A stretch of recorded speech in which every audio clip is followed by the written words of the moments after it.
I'm going to read you The Big Red Kangaroo by Claire Saxby and Graham Byrne because I love animals, and although I love fiction, I also love learning lots of new things. Very curious. So if you love animals, you're going to love this book too.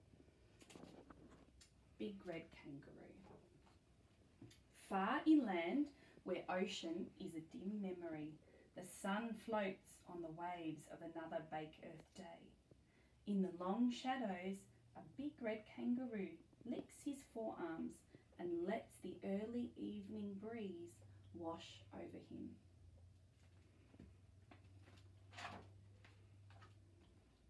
This is Red.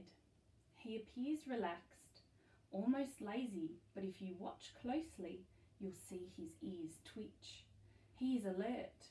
Around him, females, joeys and young kangaroos also stir. This is his mob. Red kangaroos live in families called mobs. The groups usually contain a dominant male, at least one female, and several joeys, baby kangaroos. Like all families, group size varies. The heat eases with approaching nightfall. It is breakfast time for Red's mob. Around them, the night orchestra begins.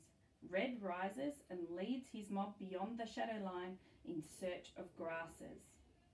Red kangaroos are most active at dusk and dawn, although they will graze throughout the night. The grasses are difficult for their stomachs to digest. When they rest, they sometimes regurgitate their food and chew it again.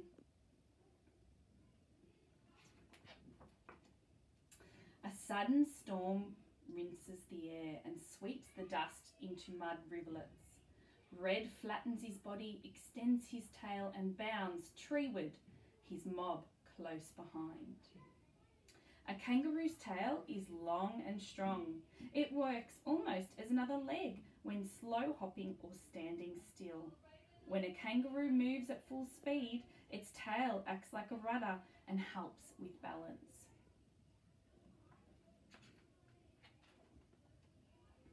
Other groups of kangaroos join them in the shelter of the trees. Red watches. A young male wanders too close to Red's mob. Red stands proud, shoulders back. It is a warning. The young kangaroo hops away. He is no threat today. Each mob has a single strong male as leader. If he shows signs of weakness, other males will challenge his position to become the head of the mob. A full-grown male red kangaroo can weigh as much as 90 kilograms and may reach 1.8 metres in height when standing. The rain ends suddenly and the kangaroos venture out again. Rainwater loiters in shallow pools and Red drinks. The mob is joined by wallaroos, thorny devils and a spinifex, hopping mouse. There is not much water here in the middle of the land, in the middle of the dry season. Kangaroos get most of their water from the plants they eat, but they will drink from puddles and streams if they can. When the season is good and food is plentiful, they may not drink much water at all. Red cannot settle while other males are so close. It is time to move. He sets off east, his mob close behind. He hops along. Each landing pushes air from his lungs. Each bound fills them. When red kangaroos want to travel faster, they make each hop longer rather than take more hops. This conserves their energy so they can travel long distances. Red halts at a broad shallow plain that sits lower than the surrounding land. This depression caught a shower last week and now blushes green in the moonlight. Red sniffs the air, listens, then settles to eat. Tuft by green tuft, he chews and swallows. The night is alive with stars. Animals too. Most Red can ignore. Only Dingo is dangerous with his stealth and sharp teeth. Red kangaroos have few natural predators. Large goannas sometimes take young joeys in the daytime. When the earth cools, goannas move more slowly, and it is night hunting dingoes that are more dangerous. Other mobs arrive. A male moves closer and closer. Red stops eating. He must challenge or be challenged. Red stretches tall. The other male matches him. They stare at each other. Sometimes this is enough, but not this time. Young adult males may live in a mob of their own.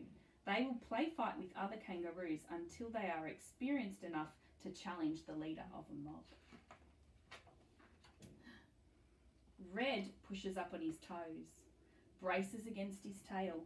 He tips his head back and lashes out, first one paw, then the other. The other male strikes too, but wildly.